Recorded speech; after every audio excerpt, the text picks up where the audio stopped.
Salut à tous, le journal du foot de ce mercredi 25 août.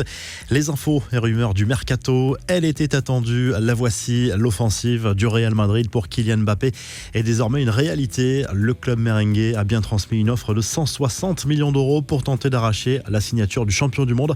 Dans la dernière ligne droite du mercato, on peut clairement parler d'une offre XXL pour un joueur qui n'a plus qu'une année de contrat, mais le club parisien reste inflexible.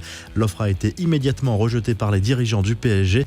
Le joueur, lui, vient de refuser la dernière offre de prolongation qui portait sur un contrat de 5 ans plus une année en option, mais avec un salaire inférieur à ceux de Messi et Neymar.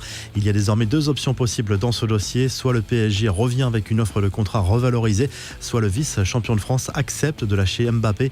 Mais là aussi, il faudra que le Real revoie son offre. La presse espagnole qui assure que Nasser El Khelaifi aurait fait une promesse à son joueur lors de sa signature en 2017. Le président parisien avait, semble-t-il, promis à Mbappé de négocier avec le Real en cas d'approche concrète du club merengue. C'est désormais du concret. L'autre très gros dossier, c'est celui de Cristiano Ronaldo qui indirectement pourrait être lié à celui de l'attaquant français. Selon la presse anglaise, l'agent de CR7 Jorge Mendes s'est rapproché de Manchester City pour un éventuel transfert. La Juve, qui affirme ne pas vouloir s'en séparer, serait exigeante dans les négociations. Le club turinois attendrait au moins 25 millions d'euros pour libérer sa star de sa dernière année de contrat. Le PSG est également une destination possible pour l'international portugais. Lyon accélère son mercato. Selon la presse anglaise, les dirigeants lyonnais ont trouvé un accord avec ceux de Burnley pour un transfert de Maxwell Cornet contre un chèque de plus de 17,5 millions d'euros. L'avant-centre iranien Sardar Azmoun, lui, se rapproche de l'OL. Une offre de 12 millions d'euros est arrivée sur le bureau des dirigeants du Zénith. Le retour d'Adil Rami en Ligue 1. Le défenseur français de 35 ans s'est engagé avec 3 pour une saison après son aventure portugaise du côté de Boavista la saison dernière. Enfin, l'OM arrache la signature d'un espoir du Real Madrid. Pedro Ruiz Delgado, buteur de la réserve merengue, a accepté de rejoindre Marseille. Il va être prêté dans la foulée en D1 néerlandaise à Nimègue. Les infos, en bref, c'est le jour J pour les dirigeants marseillais et niçois convoqués devant la commission de discipline de la Ligue ce mercredi soir après les incidents survenus dimanche soir en marge de la rencontre entre les deux équipes à l'Allianz Riviera. Pablo Longoria et Jean-Pierre River vont devoir se montrer convaincants, mais les sanctions sont inévitables. Reste à savoir quelle sera la décision de la Ligue concernant le résultat du match. Monaco doit renverser le Shakhtar Donetsk ce mercredi pour accéder à la phase de poule de la Ligue des Champions. Les Monégasques, battus 1-0 à Louis II, n'ont pas d'autre choix que de s'imposer en Ukraine.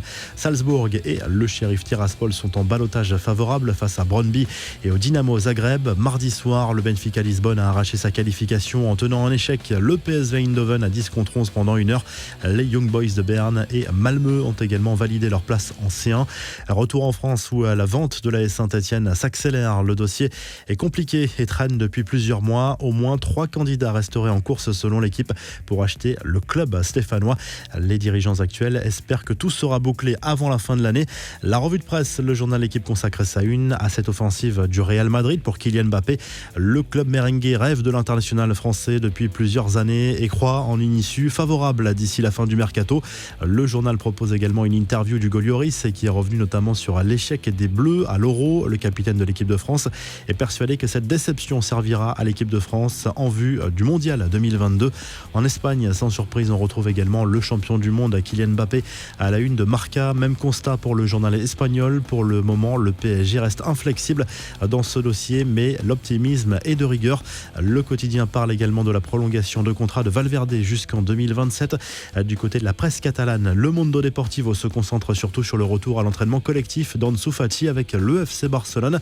C'est un petit événement pour le jeune attaquant blaugrana. 10 mois après sa grave blessure, il a enchaîné depuis les opérations et les complications, mais semble désormais sur la bonne voie. En Italie, on parle aussi de cette fin de mercato excitante et pour le Corriere dello Sport, une arrivée de CR7 au PSG est toujours d'actualité en cas de transfert de Kylian Mbappé au Real. Le journal évoque également le transfert de l'Argentin Correa de la Lazio vers l'Inter. Il s'agit d'un prêt avec obligation d'achat de 30 millions d'euros. Enfin, en Angleterre, le Daily Star Sport évoque l'avenir plus qu'incertain de Mikel Arteta. Après le début de saison manqué des Gunners, l'entraîneur d'Arsenal a demandé à certains cadres comme Aubameyang et Lacazette de prendre leurs responsabilités pour tenter de redresser la barre. Le nom d'Antonio Conte circule déjà dans les couloirs de l'Emirates. Très belle journée et à très vite pour un nouveau journal du foot.